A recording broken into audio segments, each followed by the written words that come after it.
पूर्णमदः पूर्णमिदं पूर्णात् पूर्णमुदच्यते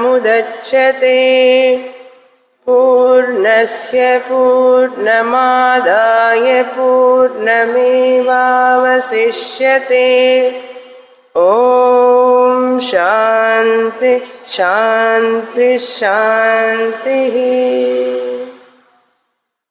31వ పేజీ చివరి 4 లైన్లు ఆత్మేత్యేవోపాసీత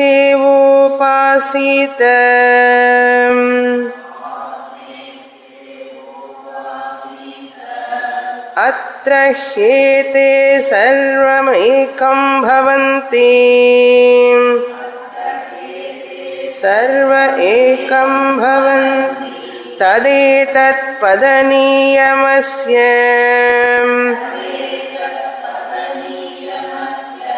సర్వస్య యదయమాత్మా అనేన హేతత్ సర్వం వేద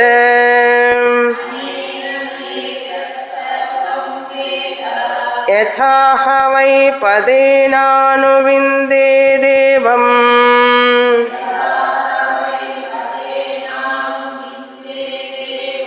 కీర్తిం శ్లోకం విందతే యః ఏవం వేద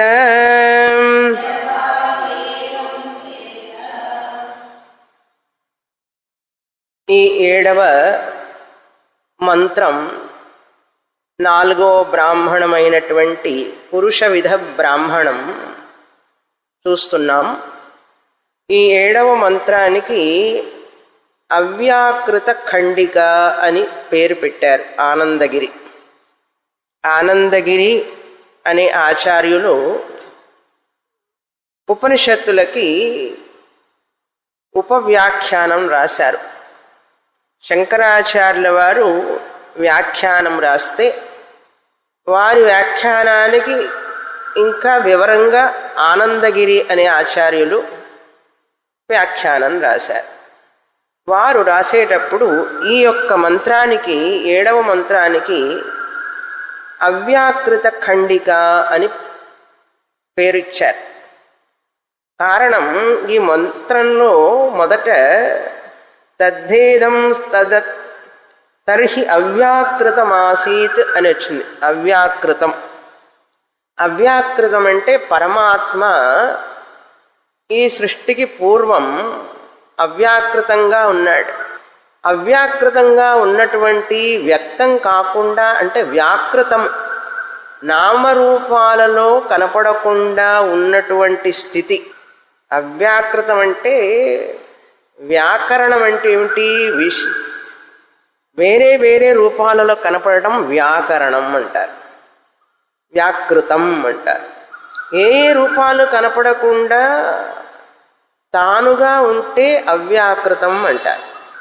సో పరమాత్మ అవ్యాకృతంగా ఉన్నాడు. మొదట ఈ సృష్టి చెయ్యాలి అనుకున్నాడు. మొదట సృష్టి ప్రకరణం చెప్పారు. రెండవ ప్రకరణం ఏం చెప్పారు? అనుప్రవేశ ప్రకరణం చెప్పారు. ప్రకరణం అంటే విషయం, టాపిక్. ఆయనే అన్నిట్లో ప్రవేశించాడు అని మనం విన్నాం. ఎలాగైతే బంగారమే అన్ని ఆభరణాలలో ప్రవేశించినట్లుగా కారణం కార్యములన్నింటిలో ఉంటుంది. ఆభరణాలన్నీ కార్యాలు అంటారు. కార్యములనేవి ఆభరణములనేవి వాని యొక్క కారణమైనటువంటి బంగారం నుంచి వేరుగా ఉండదు. అదేవిధంగా ఈ పరమాత్మ ఈ సృష్టికి కారణం. ఆయనే ఇందులో ప్రవేశించాడు, సత్తా స్ఫూర్తినిచ్చాడు, ఉనికి ఎరుకని ఇచ్చి ఈ యొక్క జడ శరీరాన్ని చైతన్యం చేశాడు. సత్తా స్ఫూర్తిని, ప్రతిబింబాన్ని ప్రతిబింబ చైతన్యంగా ఆయన చిదాభాసగా ఏర్పడి ఈ అంతఃకరణంలో ఈ జడమైనటువంటి పంచభూత శరీరాన్ని చేతనంగా చేశాడు. ఆ చైతన్యంగా చేయడం వలన ఈ జడ శరీరానికి జీవాత్మ అని పేరు వచ్చింది. ఆ పరమాత్మ ఎప్పుడైతే ఈ శరీరంలో ప్రతిబింబ చైతన్యంగా లభిస్తున్నాడో ఈ జడ శరీరానికి ఏం పేరు వచ్చేసింది? జీవాత్మ అని పేరు వచ్చింది. ఆయనే ఇక్కడ ప్రతిఫలిస్తున్నాడు, ఎరుకగా ప్రతిఫలిస్తున్నాడు, చైతన్య రూపంగా ప్రతిఫలిస్తున్నాడు, ఎరుకగా ఉనికిగా ఆయన ప్రతిఫలిస్తున్నాడు ఈ శరీరంలో. అటువంటి జీవాత్మ ఎప్పుడైతే జీవాత్మగా వ్యక్తమవుతున్నాడో ఈ జీవాత్ముడు తాను పరమాత్మనని మర్చిపోయినాడు. ప్రతిఫలించిన తర్వాత ఈ శరీరంలో, మనస్సులో, అంతఃకరణంలో తన స్వరూపాన్ని మర్చిపోయినాడు. మర్చిపోయి ఈ కళ్ళతో, ముక్కుతో, చెవులతో పనులు చేయడం మొదలు పెడుతున్నాడు కదా. మరి ఈ జడమైన శరీరం తానుగా పని చేయలేదు. ఈ కళ్ళు తానుగా చూడలేవు, చెవులు తానుగా వినలేవు. ఆ చిదాభాస చైతన్యం ఉండడం వలన వీటికి చైతన్యం వచ్చింది, మనసు చైతన్యమైంది.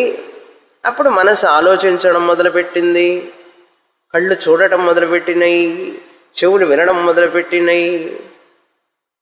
అలా ఈ పనులన్నీ చేస్తున్నప్పుడు ఈ జీవాత్ముడు పొరపడ్డాడు.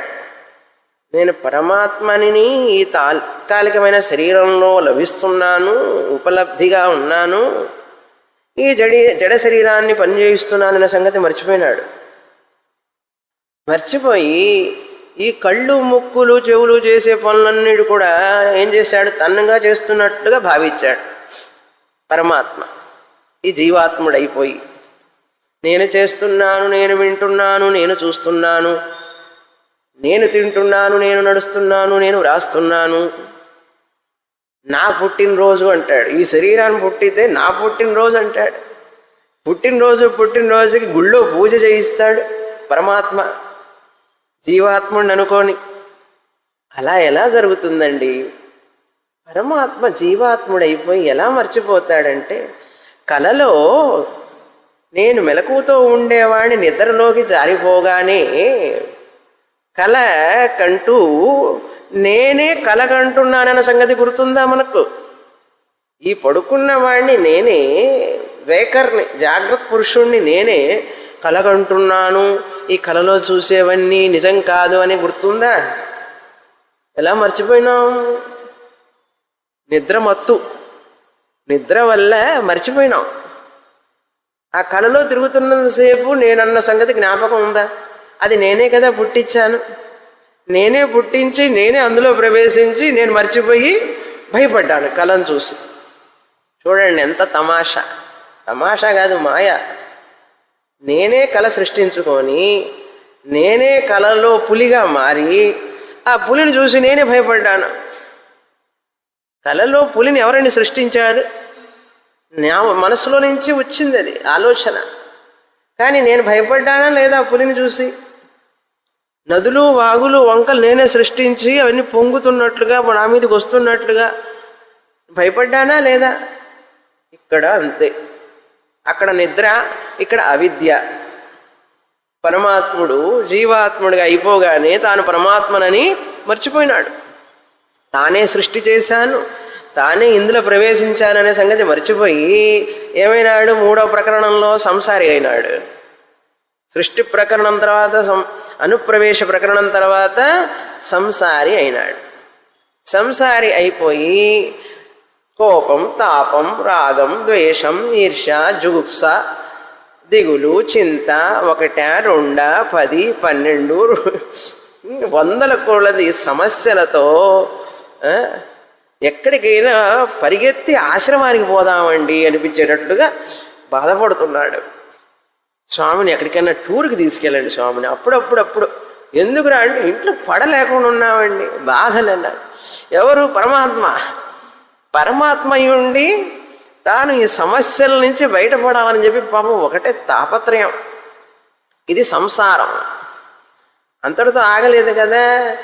ఈ రోగము, రొప్పులు ఈ శరీరానికి సంబంధించినవి, ఈ యొక్క మనుషులకి సంబంధించినవి. అహంకారం, మమకారం పెంచుకొని మళ్ళీ భయం, మరణ భయం, వ్యాధి భయం, ముసలితనం భయం, ఒక భయం కాదు, రకరకాల భయాలు. ఈ భయాలన్నిటితో మనిషి అనుక్షణము తాపత్రయంలో పడిపోయి బాధపడుతున్నాడు సంసారం. అప్పుడు మోక్ష మార్గం చెప్తున్నది ఈ జీవాత్ముడికి, గుర్తు చేస్తోంది శాస్త్రం మోక్ష మార్గం. ఆత్మ ఇది ఉపాసీత, నువ్వు ఆత్మనని ఉప ఆసీత, ఉప అంటే సమీపంలో, ఆసీత ఉండు, ఆత్మచింతన చెయ్యి, ఆత్మచింతన చేస్తూ ఉండు. చింతన చేయడం అంటే వింటూ ఉండు, గురుముఖంగా విన్నదాన్ని నెమరు వేసుకుంటూ ఉండు. ఎలాగైతే ఆవు గడ్డి తిని ఒక చోట కూర్చుంటుంది, కూర్చొని ఏం చేస్తుంది, మళ్ళీ తినదంతా నోట్లోకి తెచ్చుకొని మళ్ళీ నెమరు వేస్తుంది. నువ్వు కూడా అట్లా నెమరు వెయ్యి. గురువుగారు చెప్పింది మళ్ళీ నెక్స్ట్ వీక్ ఏం చెప్పారో, ఎక్కడున్నామో గుర్తు లేకుండా కాకుండా చెప్పిన దాన్ని ఇంటికి వెళుతూ వెళుతూ మళ్ళీ మధ్య మధ్యలో కూడా అది ఆలోచన చేస్తూ ఉంటేనే. లేకపోతే మన పిల్లలు, కుటుంబం, వ్యవహారం వీటితోనే మనకు సరిపోతూ ఉంటుంది. పొద్దున్న లేస్తే సాయంత్రం దాకా 3 పూట్ల వంట చేయాలి, ఈ శరీరానికి పోషణ చేయాలి, మన చుట్టూ ఉన్న వాళ్ళందరికీ జాగ్రత్తలు చూసుకోవాలి. ఈ కర్త భోక్త అహంకారంలో పడిపోతాం. అప్పుడప్పుడు బ్యాటరీ ఛార్జ్ చేసినట్టుగా వారానికి ఒక్కోసారి బ్యాటరీ ఛార్జ్, మళ్ళీ అది ఎప్పుడు వీక్ అయిపోతుందో తెలియదు. ఇంటికి పోగానే కొన్ని గంటలే ఉంటుందో రోజులు ఉంటుందో ఎవరికి తెలుసు. అందుకని ప్రతిరోజు ఆ చదవాలి, ఆ పాఠాన్ని చదివిన తర్వాత మళ్ళీ మననం చెయ్యాలి, నిధిధ్యాసనం చెయ్యాలి. ఉదయం సాయంత్రం, ఉదయం సాయంత్రం. ఒక్క వార్త నోట్లో నుంచి రాకూడదు. ఏమిటి ఆ వార్త తెలుసా? టైం లేదు శాస్త్రం చదవడానికి అనే వార్త రాకూడదు. నాకు ఇంటికి వెళ్ళిన తర్వాత మళ్ళీ ఈ పాఠాన్ని తిరిగి హోంవర్క్ చేసే టైం లేదు అనకూడదు. దేనికి టైం లేదంటే, వండడానికి టైం లేదండి, బజార్కి వెళ్ళడానికి టైం లేదండి, షాపింగ్ చేయడానికి టైం లేదండి అనాలి. వేదాంతం చదివే స్టూడెంట్లు ఎట్లా ఉండాలి?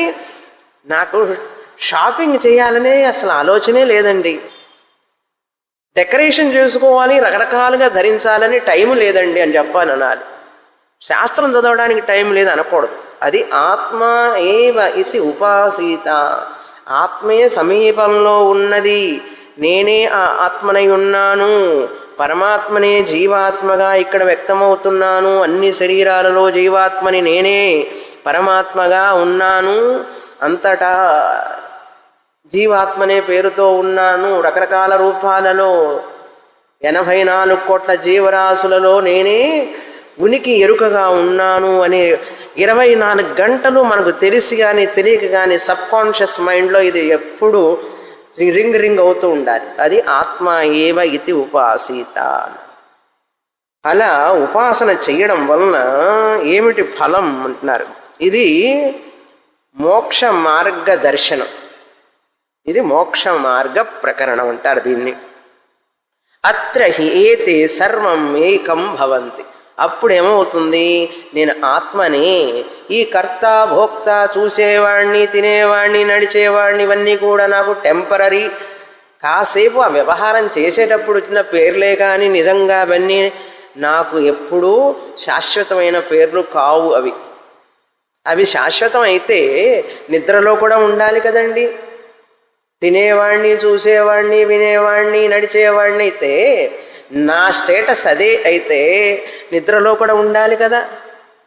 నిద్రలో ఒక్కటి లేదు కనుక అది వ్యవహారం చేసేటప్పుడు మాత్రమే ఉన్నది, కానీ మిగతా సమయాల్లో లేదు.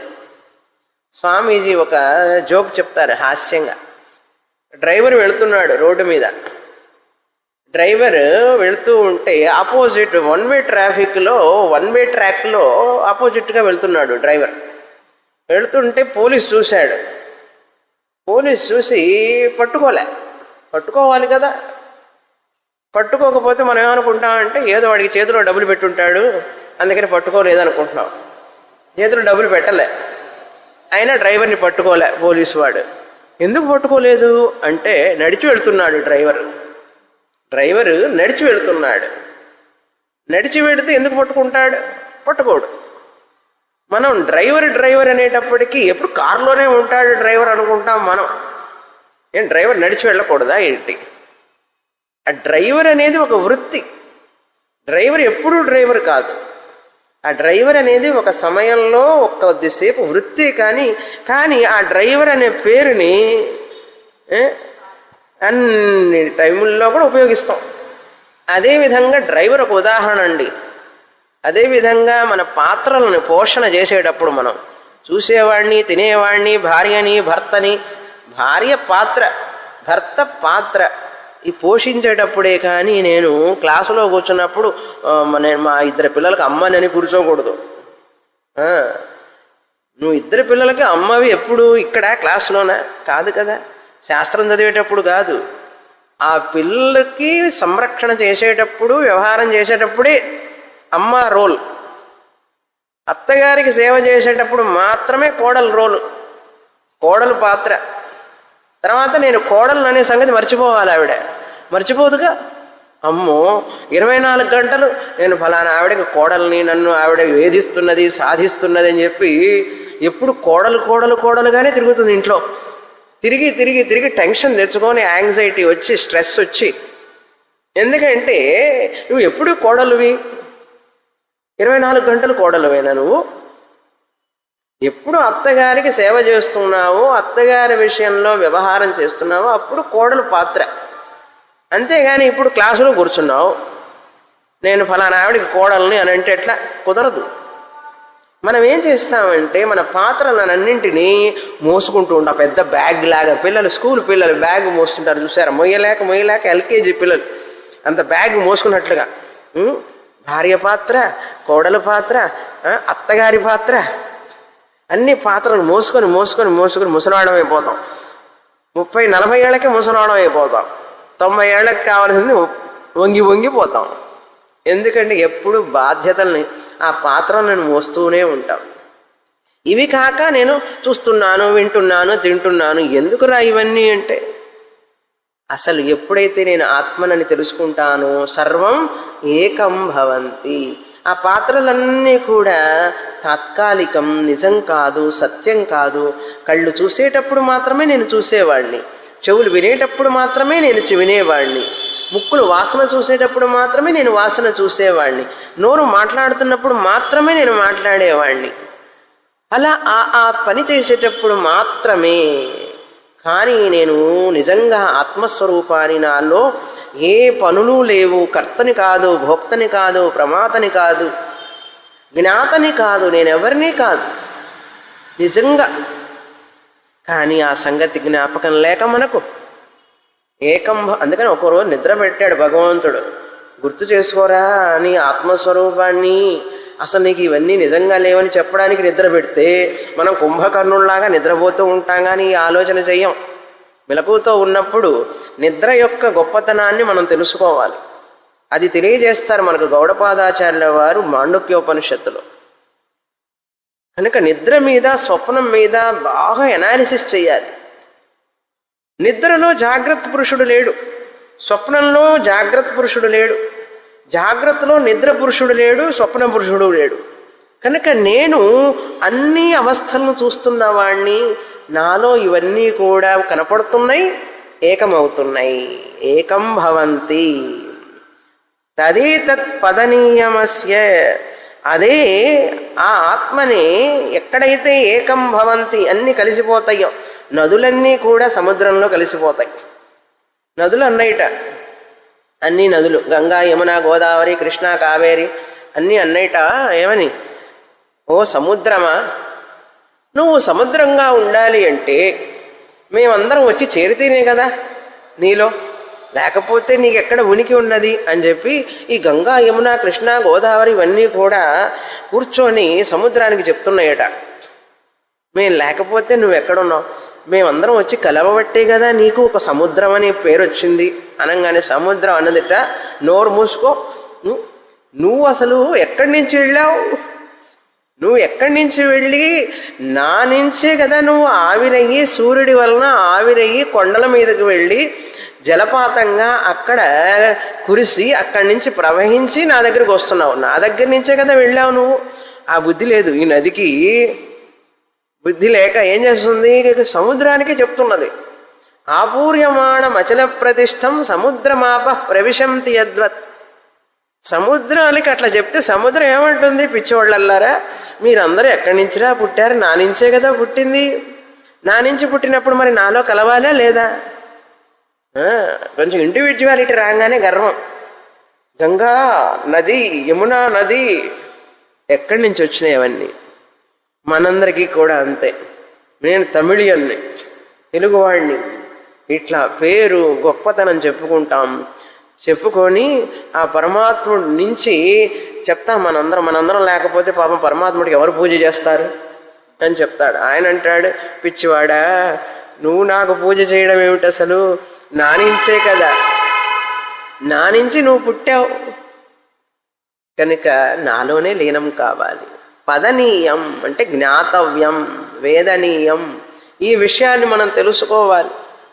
ఒంటరిగా ఉంటే ఎండిపోతాం, కలిస్తే పరమాత్మలో లీనమైతే నిండుగా ఉంటాం. చూడండి ఒక ఉదాహరణ. ఇండివిజువాలిటీగా ఉంటే నదులు ఎండిపోతాయి. అదే సముద్రంలో కలిసిపోతే ఎప్పుడు ఎండిపోవు, పూర్ణంగా ఉంటాయి. అది ఆపూర్యమాణం అచల ప్రతిష్టం అంటే 2వ చాప్టర్ భగవద్గీతలో చివరి శ్లోకం. అందుకని నేను అనే అహంకారంతో ఉన్నాం అనుకోండి, బాగా మొట్టికాయలు పడతాయి, కష్టాలన్నమాట. అలా కాకుండా నేను పరమాత్మలో భాగమే కదా, నేను ఎక్కడున్నాను పరమాత్మ లేకుండా. తమిళనాడు అని చెప్పి విర్రవీగితే ఏమవుతుంది, ప్రాబ్లం. తమిళనాడు ఎక్కడుందండి ఇండియా లేకుండా. నేను తమిళియన్, ద్రవిడ కడగం, మాదంతా ఒక పార్టీ. ఏం పార్టీ నువ్వు? ఇండియా ఉంటే ఉంటుంది తమిళనాడు, లేకపోతే తమిళనాడుకి ఎక్కడుంది ఉనికి. అందుకని మనిషి అహంకారం నుంచి, జీవాత్మ భావం నుంచి పరమాత్మ భావానికి రావాలి. అలా రానంత వరకు ఆ మనిషికి దిగులు చింత తప్పదు, నానా బాధలు పడతాడు ఎవరైనా సరే. పదనీయం, జ్ఞాతవ్యం, వేదనీయం. తదే తత్. ఆ ఆత్మని, తన స్వరూప ఆత్మని తెలుసుకోవాలి. పదనీయం. అప్పుడు సర్వస్య యదమయం ఆత్మ అనేన హేతసర్వం వేద. ఎప్పుడైతే నేను ఇలా తెలుసుకుంటానో, సర్వస్య యదయం యత్ అయం ఆత్మ, ఈ ఆత్మే అన్నిటి యందు ఉన్నది. సర్వస్య అన్నిటి యందు అదే కంటెంట్, అదే ఉన్నది, సారంగా ఉన్నది అన్నింటిలో కూడా ఆత్మే అని తెలుసుకుంటాం. అందుకని ముండకోపనిషత్తులో కస్మిన్ను విజ్ఞాతే భగవన్ సర్వం విజ్ఞాతం భవతి. ఏ గురు, ఏది తెలుసుకుంటే అన్నీ తెలుస్తాయో అది చెప్పండి నాకు అన్నాడు శిష్యుడు. ఏక విజ్ఞానేన సర్వ విజ్ఞానం భవతి అని చెప్పి గురువు ఆన్సర్. ఒకటి తెలుసుకుంటే నాయన అన్నీ తెలుసుకున్నట్లే అన్నాడు. ఆ ఏమిటండి ఆ ఒక్కటి అన్నాడు, ఆత్మని తెలుసుకుంటే అన్నీ తెలుసుకున్నట్టే. ఎందుకంటే అన్నింటిలో ఆత్మే ఉన్నది. నువ్వు ఆ ఆత్మని తెలుసుకోవాలే కానీ చూడలేవు. నీకు చూసే కనపడే శరీరం, మనస్సు అది ఒక భౌతిక పంచభూతాలతో కూడినటువంటి జడ పదార్థం. అది మాంసపు ముద్ద. ఈ జడ శరీరం మాంసపు ముద్ద. ఎంత అతిలోక సుందరి అయినా, త్రిలోక సుందరి అయినా కూడా ఈ శరీరం ఒక రోజుకు క్షీణించిపోయేదే. ఆ ఉన్నప్పుడు ఆహా ఓహో అంటాం, తర్వాత ఏముండదు. ఆ ప్రాణం ఉన్నంత వరకే శరీరంలో. అందుకని ఈ శరీరానికి మన వాళ్ళు ఎప్పుడు ప్రాధాన్యతనివ్వలేదు, అతిగా ప్రాధాన్యతనివ్వలేదు. అది మర్చిపోయి పిచ్చివాళ్ళు ఈ శరీరానికి బ్యూటీ పార్లర్లు ఏమిటి, జిమ్ములేమిటి, స్పాలేమిటి, ఒకటే రెండా ఉన్న అభిమానం. ఇదేమి లేకుండానే మనకు అభిమానం. బ్యూటీ పార్లర్లు, స్పాలు అక్కర్లేదు, అవి లేకుండానే విపరీతమైన అభిమానం శరీరం మీద, వెంట్రుక నుంచి గోడు దాకా అభిమానం. ఇంకా ఇవి వచ్చిన తర్వాత ఇంకాస్త ఎక్కువైంది మనుషులకి. కనుక అటువంటి అభిమానాన్ని వదిలి మనం ఏం చేయాలి, ఈ ఆత్మనే ధ్యానించి తెలుసుకొని అంతటా నేనే ఉన్నాను పరమాత్మని జీవాత్మ రూపంగాని తెలుసుకోవాలి. ఎలాగండి తెలుసుకుంటామంటే ఈ శరీరం ద్వారా తెలుసుకోవాలి, ఈ శరీర ఉపాధి ద్వారా తెలుసుకోవాలి. దానికి ఒక చక్కని ఉదాహరణ చెప్తున్నది ఉపనిషత్. అనేన ఏతత్ సర్వం వేద. ఈ ఆత్మను తెలుసుకోవడం వలన అనేన ఈ శరీరము ఇంద్రియముల ద్వారా నువ్వు అన్ని ఆత్మస్వరూపమే అని తెలుసుకోగలుగుతావు. ఈ శరీరంలో ద్వారా, మనసు ద్వారా, బుద్ధి ద్వారా ఈ శరీరంలో ఉన్న ఆత్మని గ్రహించు. గురువు దగ్గరికి వెళ్ళి చదివి విని తెలుసుకో. ఆ తెలుసుకున్న తర్వాత నువ్వు ఈ ఆత్మే అంతటా ఉన్నది, కారణమై ఉన్నది అన్నిటికీ తెలుసుకుంటావు. ఏమండి, ఈ శరీరం ద్వారా తెలుసుకున్న తర్వాత మళ్ళీ ఈ ఆత్మ అంతటా ఉన్నదని ఎలాగండి తెలుసుకోవడం అన్నారు. అప్పుడు ఉపనిషత్తు చెప్తోంది, యథాహవై పదేన అనువిందేత్ ఏవం.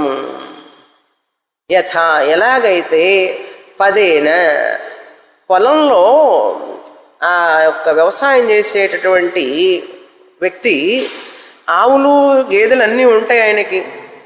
ఆ ఆవు ఒకటి తప్పిపోతే అది ఎక్కడికో వెళ్ళిపోతుంది. వెళితే దాన్ని వెతకడం కోసం ఆ కాలి గిట్టలు చూసుకుంటూ వెళతాడు. ఆ కాలి గిట్టలు గుర్తులు ఉంటాయి. దాన్ని చూస్తూ ఇటు వెళ్ళింది అనుకుంటూ దాన్ని పట్టుకొని వెళతాడు. వెళితే కరెక్ట్గా అక్కడ ఉంటుంది అది. ఇప్పుడు ఈ అడుగుల గుర్తు ద్వారా ఆవును తెలుసుకున్నాడా లేదా? అది పదేన అనువిందేత్. ఎలాగైతే వ్యవసాయం చేసే వ్యక్తి, ఏ వ్యక్తి అయినా సరే, ఎవరికైతే ఈ యొక్క పశు సంపద ఉంటుందో వాళ్ళు ఈ పొలాలలో తేమ ఉంటుంది కదా, ఆ తేమ ఉన్నప్పుడు ఒక్కొక్క పశువుకి ఒక్కొక్క రకంగా ఉంటుంది కాలి గిట్ట. ఆవులకు ఒక రకంగా ఉంటుంది, గుర్రాలకు ఒక రకంగా ఉంటుంది, గేదెలకు మరొక రకంగా ఉంటుంది. కనుక వాడికి తెలుస్తుంది, మనకు తెలియదు. వాటిని పెంచే వాళ్ళకి తెలుస్తుంది. కనుక వాడు ఆ అడుగులను చూసుకుంటూ వెళ్ళి దాన్ని కనుక్కుంటాడు ఎక్కడుందని. అదేవిధంగా మనం కూడా ఈ శరీరం, మనస్సు, ఇంద్రియాలు, బుద్ధి ఇవన్నీ కూడా ఉపకరణాలు. ఆ ఆత్మని గ్రహించడానికి భగవంతుడు ఇచ్చిన సాధనం ఇది అని తెలుసుకోకుండా మనం దీనికి పోషణ చేస్తున్నాం చనిపోయిందాకా, ముసలితనం వచ్చిందాకా చేసి దీనితో విసిగి వేసారిపోతున్నాం మనం. శాస్త్రం చెప్తుంది విసిగి వేసారిపోవక్కర్లేదు.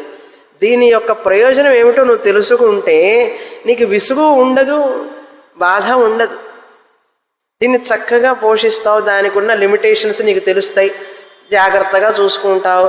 మితిమీరి మనం చెయ్యి జారిపోయిందనుకోండి, శరీరం ఏదన్నా అటు ఇటుగా ఉంటే కూడా పోతే పో, ఇంకేమిటి నీ పని, నాకు అవసరం తీరిపోయింది, నాకు నువ్వు ఎట్లా ఉంటే నాకేంటి ఇప్పుడు అనాలి. అంత స్థితికి రావాలి.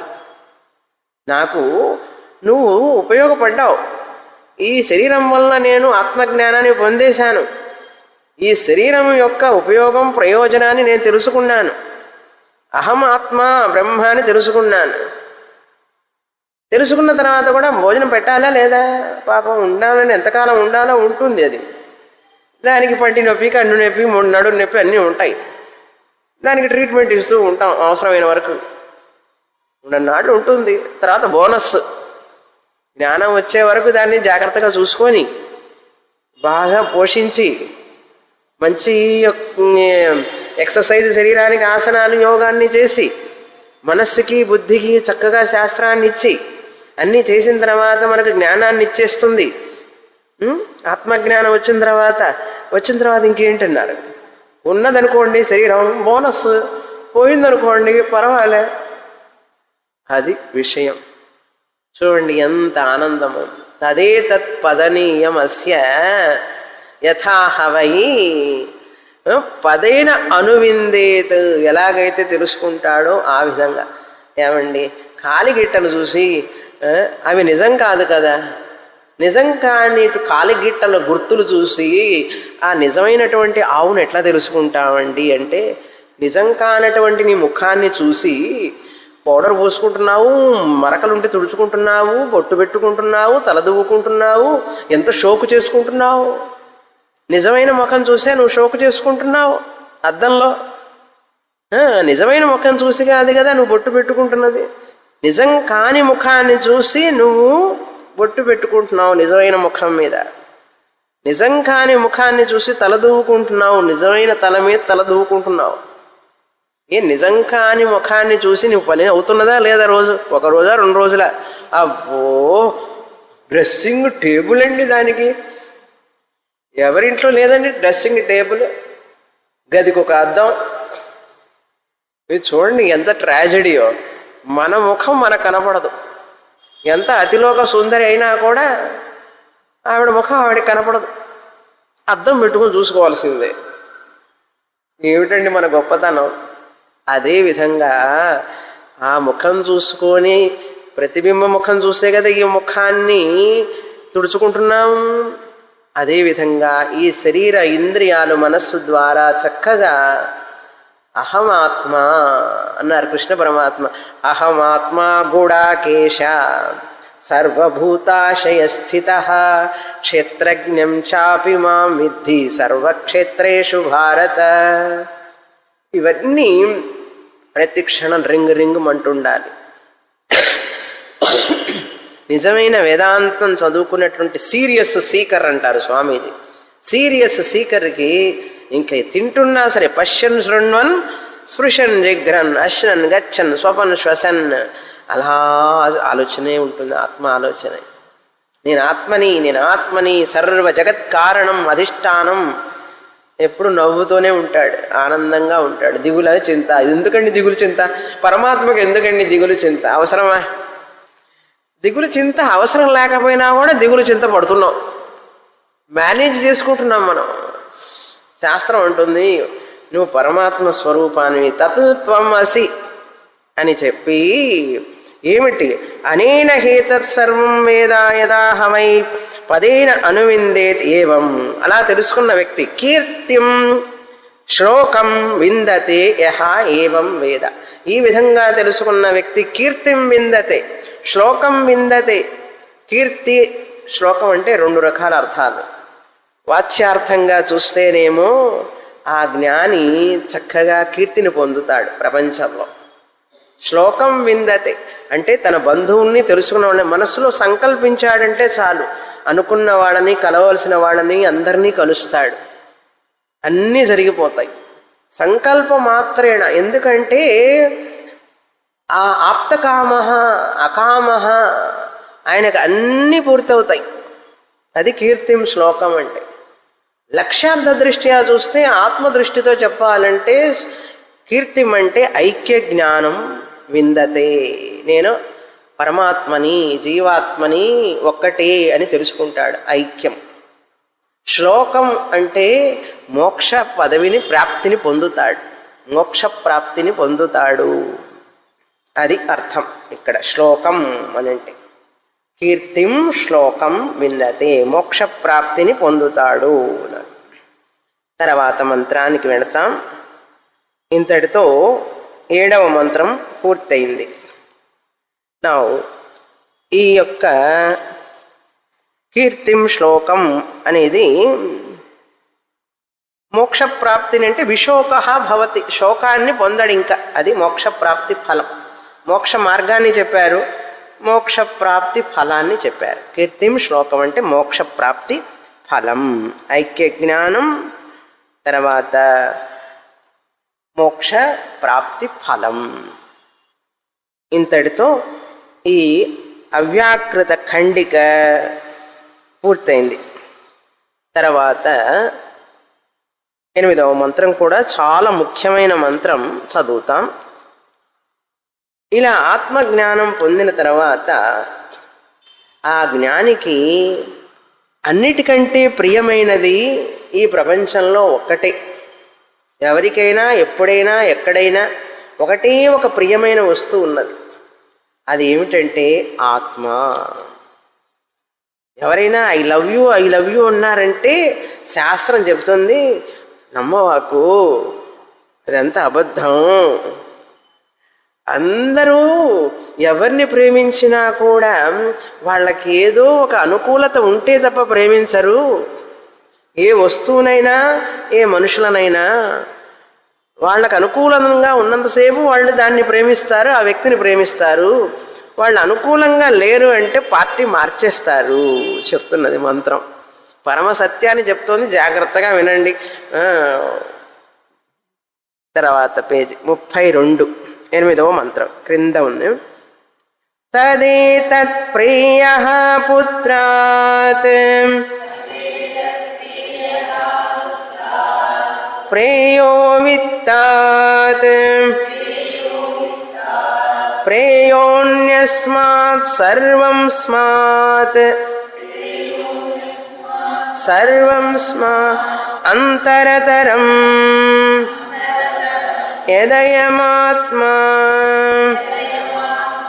సయోన్యమాత్మనః ప్రియం బ్రువాణం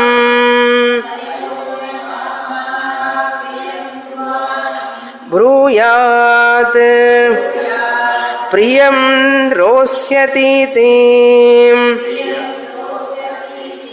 ఈశ్వరోహ తథైవ స్యాత్ ఆత్మానమేవ ప్రియముపాసీత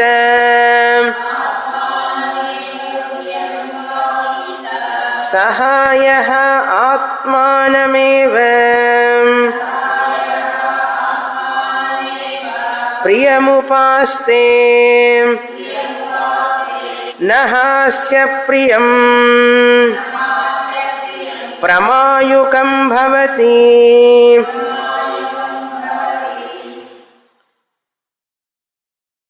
తదేతత్ పుత్రాత్ ప్రేయః.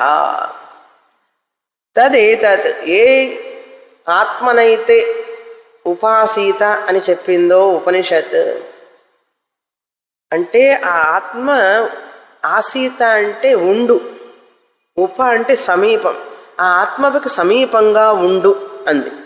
ఆత్మనే నేనైనప్పుడు ఆత్మకి సమీపంగా ఉండడం ఏమిటి అంటే మర్చిపోవాకు, నువ్వే ఆత్మ అని ఆ వృత్తిలోనే ఉండు. అది అఖండాకార వృత్తి, అహం బ్రహ్మాస్మి వృత్తి, ఆ వృత్తికి తోనే ఉండు నువ్వు మనస్సుతో. అది ఉపాసీత అంటే. అలా ఉండాలంటే బాగా చదువుకొని తెలుసుకోవాలి శాస్త్రం ద్వారా. శాస్త్రం చదవడంలో అలసిపోకూడదు. మనకేమిటి పని అంటే ఒకటే పని లైఫ్లో, నాకొక్కటే పని అండి. ఒకటే పని. అవునండి. రెండో పని లేదా? లేదండి. మెయిన్గా ఒకటే పని అండి. ఏమిటంటే శాస్త్రం చదవడమే పని, ఇంకేం పని లేదు. మరి మిగతా పనులన్నీ అవన్నీ జరిగిపోతూ ఉంటాయి. నేను అంతగా పట్టించుకోను వాటిని, వాటి మీద నాకు ధ్యాస తక్కువ. జరుగుతూ ఉంటాయి, వంట జరుగుతుంది, బజార్కి వెళతాం, కొంటాం, తింటాం, అన్నీ చేస్తుంటాం, వ్యవహారం, ఫంక్షన్స్ పెడుతూ ఉంటాం. కానీ నా మనస్సు మాత్రం ఒక్కదాన్ని పట్టుకొని ఉంటుందండి ఎప్పుడు. అదే ఆలోచన. ఏమిటయ్యా అంటే శాస్త్రాన్ని పట్టుకోవాలి. శాస్త్రం చెప్పేటటువంటి గురువును పట్టుకోవాలి. గురువును పట్టుకోవడం అంటే ఆ గురువు యొక్క సమీపంలో, గురువుకు సన్నిధిలో ఎక్కువ సమయాన్ని, ఎక్కువ కాలాన్ని గడపడానికి ప్రయత్నం చేయాలి. అప్పుడు మనకు శాస్త్రంతో ఎక్కువసేపు ఉండడానికి ఆస్కారం ఉంటుంది. అలా ఉన్నప్పుడు ఏమవుతుందంటే మనకు ఆత్మచింతన చేయడానికి ఎక్కువ ఆస్కారం ఉంటుంది. అది ఆ అవకాశాన్ని మనం జార విడుచుకోకూడదు. లేకపోతే ఏమవుతుందంటే మనకు శాస్త్రము దూరంగా ఉంటుంది, గురువు దూరంగా ఉంటారు. ఉన్నప్పుడు ఏమవుతుందంటే మన శాస్త్రము సరిగా మనం వంట పట్టించుకోలేము.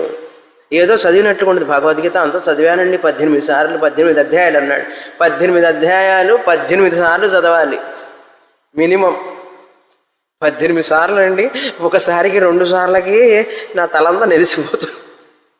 అదంతా నాకు తెలియదు. నువ్వు 18 సార్లు కనీసం చదివితే కానీ భగవద్గీత అసలు ఏమిటనేది ఆకళింపు చేసుకొని జీర్ణం చేసుకోగలుగుతాం. ఎంత సమయాన్ని ఇస్తే చదవగలుగుతామని చెప్పండి మీరు. ఊరికే నేను 18 సంవత్సరాల నుంచి వచ్చి కూర్చొని చెప్తున్నానంటే, క్లాస్కి మీరు వస్తున్నారంటే ఏంటి ఆషామాషా విషయం కాదు. ఇది అంత తేలికగా అర్థమయ్యే విషయం కాదు. ఎంతో శ్రద్ధతో, ఎంతో ప్రేమతో ఆ శాస్త్రం చదవాలి. ఈ ఆత్మ అనేటువంటిది అన్నిటికంటే ప్రియమైనటువంటిది. అన్నిటికంటే పుత్రుడి కంటే ప్రియమైనది. నీకు పుత్రుడు అంటే ప్రియం కదా. మా అబ్బాయి అండి ఎంత ప్రేమ అబ్బాయి అంటే. ఆ కొడుకు ఆ పుత్రుడు అంటే మహాప్రేమ, రక్త సంబంధం కదా, పేగు సంబంధం. శాస్త్రం చెప్తోంది పుత్రాత్ తదేతత్ ప్రియ అన్నారు.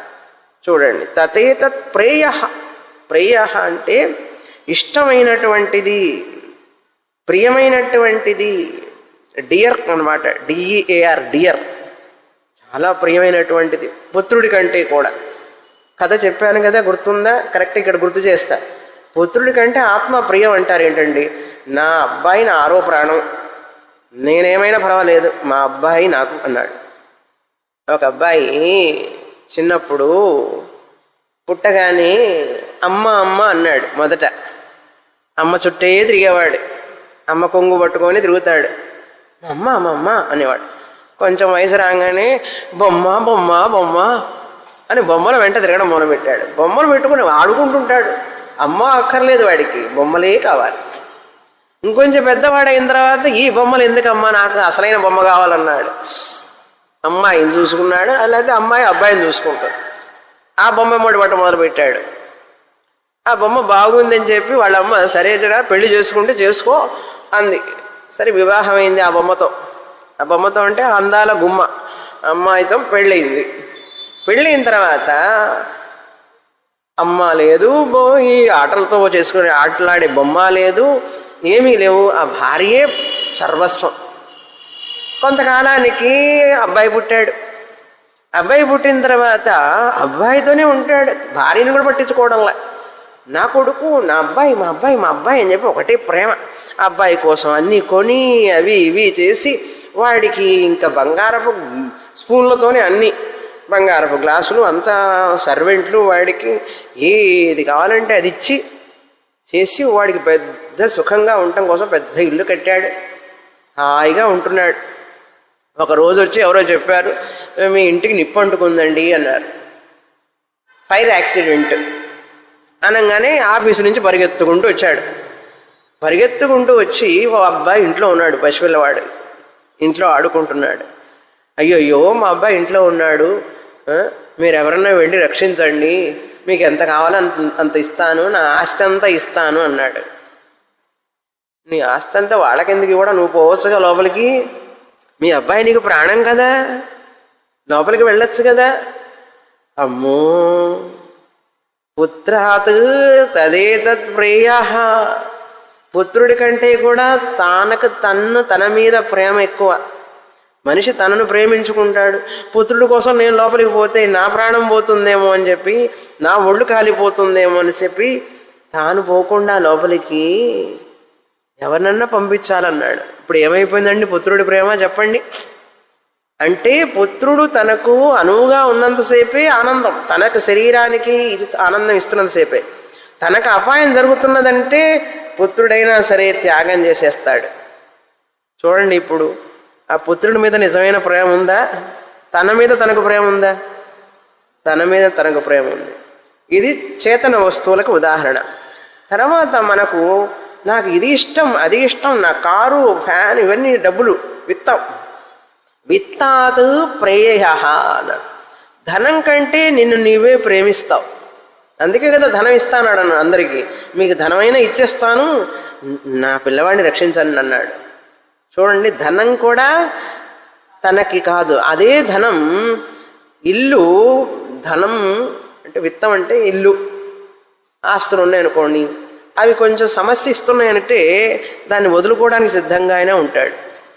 వద్దండి బాబు, నాకు నా మనసుకి ప్రశాంతత లేని ఆ విత్తం ధనం ఎందుకు, అర్థం అనర్థం భావయ నిత్యం నాస్తిత తస్సుక లేసే సత్యం. ఈ పిల్లల వల్ల సమస్యలండి, నాకు వద్దు ఈ ధనం అంటాడు. ఎందుకంటే ఉన్నంతసేపు కూడా పిల్లలు, అబ్బాయిలు, అమ్మాయిలు సమస్యలు ఇస్తూనే ఉంటారు ఆ ధనం కోసం. అందుకే చెప్పారు విత్తాత్ ప్రేయ. ధనం కంటే తనను తాను ముందు ప్రేమించుకుంటాడు మనిషి. ఆ ధనం కనుక ఆనందం ఇచ్చేంతవరకే, ఇల్లైనా కారైనా కూడా అవి ఆనందం ఇవ్వనప్పుడు వాటిని వదిలించుకోవడానికి ప్రయత్నం చేస్తాడు మనిషి. శరీరాన్ని కూడా అంతే. ఇంకా చెప్పలేదు, అవన్నీ కూడా మనం చేర్చుకోవాలి. ఈ శరీరం ఆరోగ్యంగా ఉన్నంతసేపే కదండి నాకు ఇష్టం, చాలా ఇష్టం. అదే ఏదైనా కొంచెం సమస్య ఇచ్చిందనుకోండి, ప్రాబ్లం ఇచ్చిందంటే చి పాడు శరీరం అంటాం. అది ఏదైనా ప్రాబ్లం కలిగిస్తే దాని మీద మనకు ద్వేషం వస్తుంది, అంతా ఇంత కాదు. అది అనువుగా ఉన్నంతసేపే, మనకు అనుకూలంగా ఉన్నంతసేపే. అనుకూలంగా లేకపోతే ఏం చేస్తాం? డిస్పోజ్ చేసేస్తాం. భార్యనైనా సరే భర్తనైనా సరే. అంతే కదా, స్వామీజీ చెప్తున్నారు జోక్గా, డేటింగ్ అని చెప్పి ముందు కంపాటబిలిటీ తెలుసుకోవాలని చెప్పి అబ్బాయి అమ్మాయి కూర్చొని మాట్లాడుకుంటూనే ఉంటారు. వారాలు, నెలలు, సంవత్సరాలు మాట్లాడుకొని చివరికి పెళ్లి చేసుకుంటారు. ఎంతసేపు ఎన్ని సంవత్సరాలు డేటింగ్ చేశారంటే 6 సంవత్సరాలు 7 సంవత్సరాలు. ముందు ఇద్దరు తెలుసుకోవాలా లేదా, ఒకళ్ళొకరు అభిరుచులు ఒకళ్ళు తెలుసుకోవాలా లేదా. అందుకని మేము తెలుసుకోవాలి, మాట్లాడుకోవాలి. మీటింగ్ పాయింట్స్ అనమాట. హోటల్స్లో మీటింగ్ పాయింట్స్. అక్కడ కలిసి మేమిద్దరం మాట్లాడుకున్న తర్వాత, నీకు ఐస్ క్రీమ్ ఇష్టమా? నాకు ఐస్ క్రీమ్ ఇష్టం. నీకు ఆ సినిమా యాక్టర్ అంటే ఇష్టమా? నాకు ఆ సినిమా యాక్టర్ అంటే ఇష్టం. అప్పుడు ఇద్దరికి ఒకళ్ళు రుచులు తెలుసుకొని తర్వాత 6 ఏళ్ల తర్వాత పెళ్లి చేసుకున్నారు. చేసుకుంటే 6 నెలలు కూడా లేరు. ఎందుకంటే అన్ని అభిరుచులు ఉన్నాయి, కానీ ఒకటి మాత్రం ఏమిటి అంటే, ఆయన క్రికెట్ మ్యాచ్ చూస్తారండి. ఇప్పుడు నాకు క్రికెట్ మ్యాచ్ అంటే ఇష్టం లేదు. అది అప్పుడు అడగడం మర్చిపోయినా, ఇప్పుడు అడుగుతుంటే పొద్దుగులు క్రికెట్ మ్యాచ్ చూస్తారన్నాడు. అయితే ఏంటన్నాడు, అందుకే డైవర్స్ అన్నాడు. ఒక ఆవిడ భర్త గురక పెడుతున్నాడని చెప్పి డైవర్స్ ఇచ్చింది. భర్త మీసాలు పెంచుకున్నాడని చెప్పి ఇంకొక ఆవిడ డైవర్స్ ఇచ్చింది. భర్త గడ్డం పెంచుకున్నాడని చెప్పి ఇంకొక ఆవిడ డైవర్స్ ఇచ్చింది. అఫ్కోర్స్ భార్యల్ని కూడా అట్లా ఇచ్చిన వాడు ఉన్నారు. మనకు అనుకూలంగా లేరు అంటే మార్చేసడమే. అది అట్లా ఉన్నది ఇప్పుడు. అంటే ఏమిటి, నా సుఖం ఉన్నంతసేపే ఏదైనా కూడా, నాకు సుఖాన్ని ఇవ్వలేదు ఎవరైనా ఏదైనా అంటే కొంచెం దూరంగా వైదొలగి అంటనట్లుగా ఉంటాను. నాకు ఏదన్నా సహాయం చేస్తున్నారు, పని చేసి పెడుతున్నారంటే ఆహా ఓహో you are I love you. పూజ్య స్వామీజీ అంటుంటారు, ఫస్ట్ ఐ లవ్ యూ అంటాడు, తర్వాత ఐ అలవ్ యూ అంటాడు. నిన్ను అలౌ చేస్తున్నాను, యూ క్యాన్ గో అని అర్థం. తర్వాత ఇంకా స్టైల్ ఏంటంటే, ఇప్పుడు మోడర్న్ స్టైల్, ఎందుకు ఫ్రెండ్స్గా ఉండిపోదాం. ఫ్రెండ్స్గా ఉండడం ఏమిటో ఉంటారట ఫ్రెండ్స్గా. సరే ఉండండి, ఐ లవ్ యూ నుంచి ఐ అలవ్ యూ అన్నారు. ఎందుకయ్యా ఇట్లా చేశావంటే, ఒంటరిగా ఉంటే బాగాలేదండి, అందుకని పెళ్లి చేసుకున్నా అన్నాడు. అహం నుంచి ఆవాం, మనిద్దరం. నేను నుంచి పెళ్లి చేసుకోగానే మనిద్దరం అయినాం. అహం ఆవాం. స్వామీజీ ఇదే పదం వాడతారు పూజ్య స్వామీజీ. వీడు అహం అంటే ఒక్కడు ఉన్నాడు, పెళ్లి చేసుకోగానే ఆవాం, ఇద్దరైనారు. తర్వాత కుట్టి పిల్లలు, అబ్బాయి అమ్మాయి పుట్టంగానే ఆవాం వయం, మనం. నేను మనిద్దరం మనం. ఇట్లా పెరిగిందనమాట సంసారం. పెరిగిన కూడా అక్కడ ఎవరైనా మనకు అనుకూలంగా లేకపోతే వాళ్ళందరినీ కూడా వదలడానికి. అందుకే చూడండి, అన్నయ్యలు ఏమిటి, చెల్లెళ్ళు ఏమిటి, భార్య ఏమిటి, భర్త ఏమిటి, మొదట్లో ప్రేమగా ఉంటారు బాగానే. కొంతకాలం అయిపోయిన తర్వాత ఆ ప్రేమలు అవన్నీ కూడా దూరం అయిపోతాయి, తగ్గిపోతూ ఉంటాయి. చూసారా, మనం అనుకుంటాం తెలియక, పిచ్చివాళ్ళం ఈ మంత్రం తెలియక, ఎందుకు తగ్గిపోతున్నది అసలు, నేనంటే వీళ్ళు ఎందుకు వాళ్ళకి తగ్గుతుందంటావేంది, నీకు తగ్గిందా లేదా ఫస్ట్ చెప్పు. అసలు తగ్గడం ఏమిటి, ఉంటే కదా తగ్గడానికి. ఇట్లా అనలైజ్ చెయ్యం మనం. ఎందుకంటే సత్యాన్ని ఎదుర్కోవడం మనస్సుకి బుద్ధికి చాలా కష్టం. మనమేదో ప్రేమించినట్లు బాగా అందరినీ, మనమేదో అందరికీ పెద్ద చాలా ఉదారభావంతో ఉన్నట్టు అంత పొయ్యి. వాళ్ళకి ప్రేమ లేదండి. మా అన్నయ్యకి, మా అక్కయ్యకి, మా అందరికి ప్రేమలు తగ్గిపోయినాయండి. వాళ్ళకి ఏదో నీకు పెద్ద ఉన్నట్లు కప్పిపుచ్చుకోవడానికి ఏం చేస్తామంటే, వాళ్ళకి ప్రేమలు లేవు, వాళ్ళకి తగ్గిపోయినాయి, వాళ్ళు మాట్లాడటం లేదు, ఇలా వాళ్ళ మీద నింద వేస్తాం. కానీ అసలు ఎవరికి వాళ్ళు ఎవరిని వాళ్ళు ప్రేమించుకుంటారంతే. భార్య అయినా, భర్త అయినా, కొడుకైనా, కూతురైనా.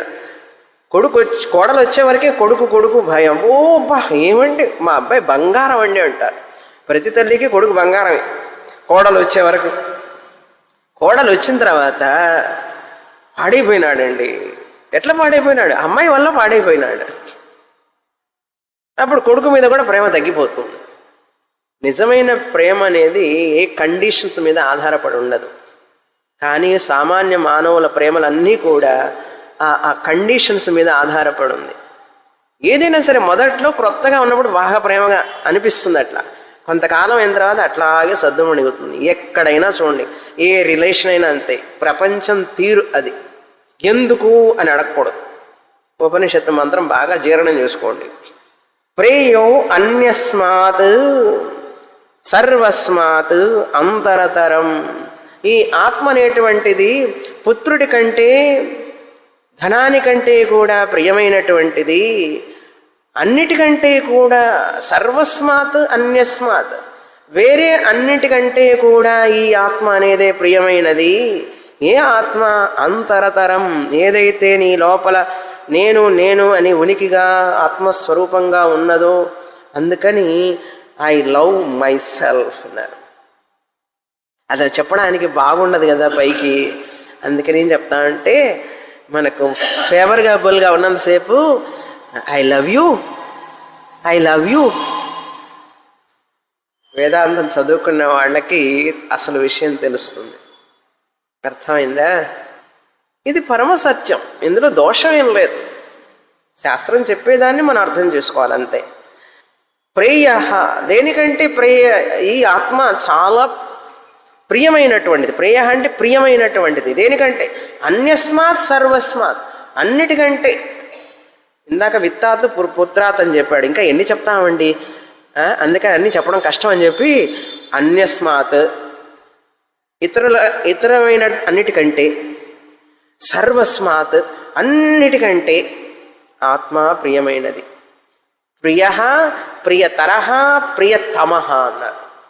ఇష్టం, చాలా ఇష్టం, చాలా ఇష్టం. చూడండి ఏమిటో చెప్పాలి, యాక్షన్. నాకు భలే ఇష్టం అండి, నాకు చాలా ఇష్టం అండి, నాకు చాలా చాలా ఇష్టం అండి అన్నారు. ఆ చాలా చాలా ఇష్టం ఏమిటో తెలుసా? ఆత్మ. నన్ను నేను ప్రేమిస్తాను. నన్ను నేను ప్రేమించినంతగా మరెవరిని ప్రేమించను. ఎవరినైనా ప్రేమించాను అంటే ఆ ప్రేమిస్తున్న వ్యక్తులు నాకు ఏదో ఫేవరబుల్గా ఉంటేనే నేను వాళ్ళని ప్రేమిస్తున్నట్లుగా. ఇది యాక్షన్. ఇది చెప్పుకోవడానికి బాధ బయట. అట్లెట్లా చెప్తామండి స్వామిని? నువ్వు చెప్పినా చెప్పకపోయినా అది విషయం. సర్వస్మాత్ అన్యస్మాత్ అంతరతరం, లోపల దగ్గరగా ఉన్నది ఇది ఆత్మ. యదయం ఆత్మ, యత్ అయం ఆత్మ, ఈ ఆత్మ నేను నేను నేను అనేటటువంటిదే. సహా యహ అన్యం ఆత్మనః ప్రియం బ్రువాణం. ఇప్పుడు ఆత్మప్రియవాది, అనాత్మ ప్రియవాది ఇద్దరున్నారండి. అనాత్మ ప్రియవాది ఏం చెప్తున్నాడంటే, నాకు అదంటే ప్రియం, ఇదంటే ప్రియం, చాలా ఇష్టం, నేను ఇష్టపడతాను. ఒకవేళ చెప్తున్నాడు అనుకోండి, మా అబ్బాయి అంటే ఇష్టం. అబ్బాయి శరీరం అనాత్మ. నేను మా అబ్బాయి అంటే ఇష్టపడుతున్నాను, నాకు ప్రియం అన్నాడు అనుకోండి, అనాత్మ ఇష్టపడుతున్నాను అని అర్థం. అనాత్మ ప్రియవాది ఈ వ్యక్తి. నా ఇల్లు అంటే నాకు చాలా ఇష్టం అండి, అనాత్మ ప్రియవాది. నా భార్య అంటే నాకు చాలా ఇష్టం అండి. శరీరం చూసి ఆ శరీరాన్ని, తన భార్యని ఇష్టపడుతున్నాను, ప్రియం అంటున్నాడు, అనాత్మ ప్రియవాది. భార్య ప్రియవాది, అనాత్మ ప్రియవాది.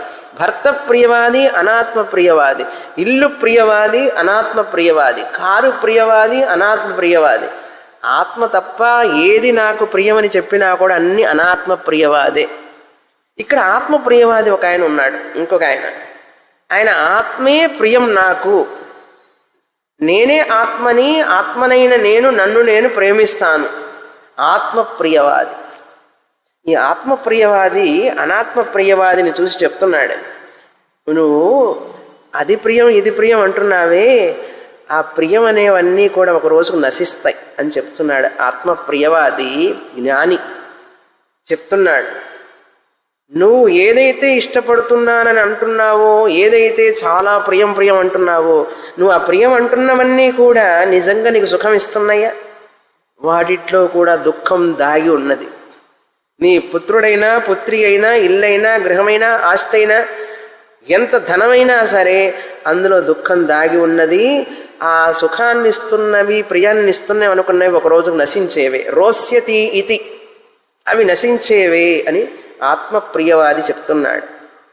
కానీ నేను ఆత్మని ప్రేమిస్తున్నాను, నా ఆత్మస్వరూపాన్ని నేను ప్రేమిస్తున్నాను, ఇది నశించదు, ఇది ఎప్పటికీ నశించదు. ఆ అనాత్మ ప్రియవాది అయిన వ్యక్తి ఏదైతే ప్రేమిస్తున్నాడో అనాత్మ వస్తువులని, అవన్నీ నశించేవే. కనుక నువ్వు నష్టపోతావు. చూడండి మంత్రం, యహ అన్యం ఆత్మనః, ఆత్మ కంటే వేరైనది, ప్రియం బ్రువాణం, ప్రియం ప్రియం అని అయితే అంటాడో, బ్రూయాత్, ఆత్మప్రియవాది చెప్తున్నాడు అతనికి ఏమని, ప్రియం రోస్యతి ఇతి, నువ్వు ప్రియం అనుకున్నవన్నీ కూడా నశించేవి. మనకి ఇష్టమైనవి దూరమైనవిన్నా కష్టాన్ని ఇస్తాయి. మనకి ఇష్టంగానివి కొన్ని దగ్గరికి వచ్చి మనకు కష్టాన్ని ఇస్తాయి. మనకు వద్దు అంటే వస్తాయి దగ్గరికి, అవి వద్దురా అంటే వస్తాయి. మనకి ఇష్టమైనవేమో కొన్ని దూరంగా వెళ్ళిపోతాయి, దుఃఖాన్ని ఇస్తున్నాయా లేదా? కనుక నీకు ఎప్పుడూ అవి దుఃఖాన్నే ఇస్తాయి. భార్య, పిల్లలు, ధనము, కూతురు, కొడుకు, కోడలు అన్నీ కూడా దుఃఖాన్ని, ఇంక్లూడింగ్ యువర్ బాడీ. నా శరీరాన్ని నేను చాలా బాగా ప్రేమిస్తానండి అన్నాడు. ప్రేమించావా? అనాత్మ దుఃఖాన్ని ఇస్తున్నదండి, చెప్పాను కదా ముందే. కానీ ఆత్మ ప్రియవాదికి ఆత్మ నశించదు ఎప్పుడు. తాను ఆత్మస్వరూపం ఉన్నాడు కనుక ఎప్పుడూ ఆనందంగానే ఉంటాడు. అందుకని ప్రియం రోస్యతి ఇది, ఎవరైతే ఆత్మ ప్రియవాది అయి ఉంటాడో ఈశ్వర, అతడే ఈశ్వర. అంటే అన్నీ జయించినవాడు అతడు.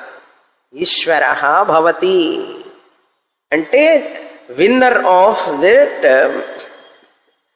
దిస్ డైలాగ్ అనమాట, ఇన్నర్ డైలాగ్.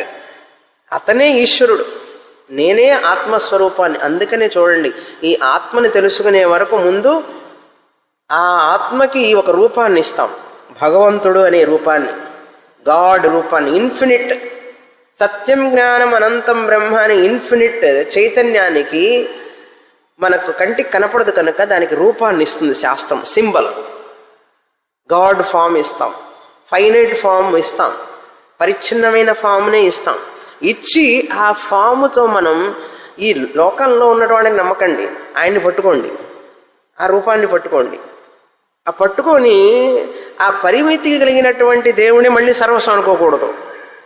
ఇన్ఫినిట్ ఫామ్కి ఫైనైట్ రూపాన్ని ఇచ్చాం. అందుకే నా శివరాత్రి టాక్ వినండి, ది సింబల్ ఆఫ్ వర్షిప్ అనమాట.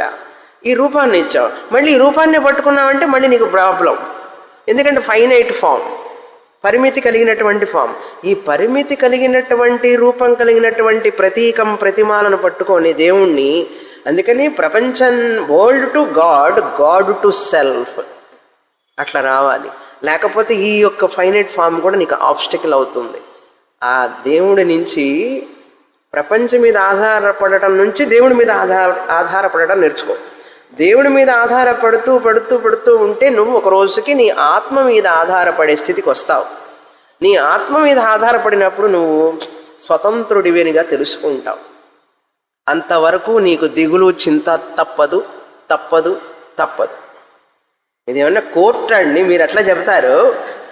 అవునండి, శాస్త్రం కోర్టు, పరమసత్యం. అందుకని ఏం చెప్తున్నారు, తథైవ స్యాత్ ఆత్మానమేవ ప్రియముపాసీత, ఆత్మే ప్రియమైనటువంటిది అని నువ్వు చింతన చెయ్యి, నిధిధ్యాసనం చెయ్యి. మిగతా తర్వాత చూస్తాం. పూర్ణమదః పూర్ణమిదం పూర్ణాత్ పూర్ణముదచ్యతే పూర్ణస్య పూర్ణమాదాయ పూర్ణమేవావశిష్యతే. ఓం శాంతి శాంతి శాంతి. హరి ఓం. శ్రీ గురుభ్యో నమః. హరి ఓం.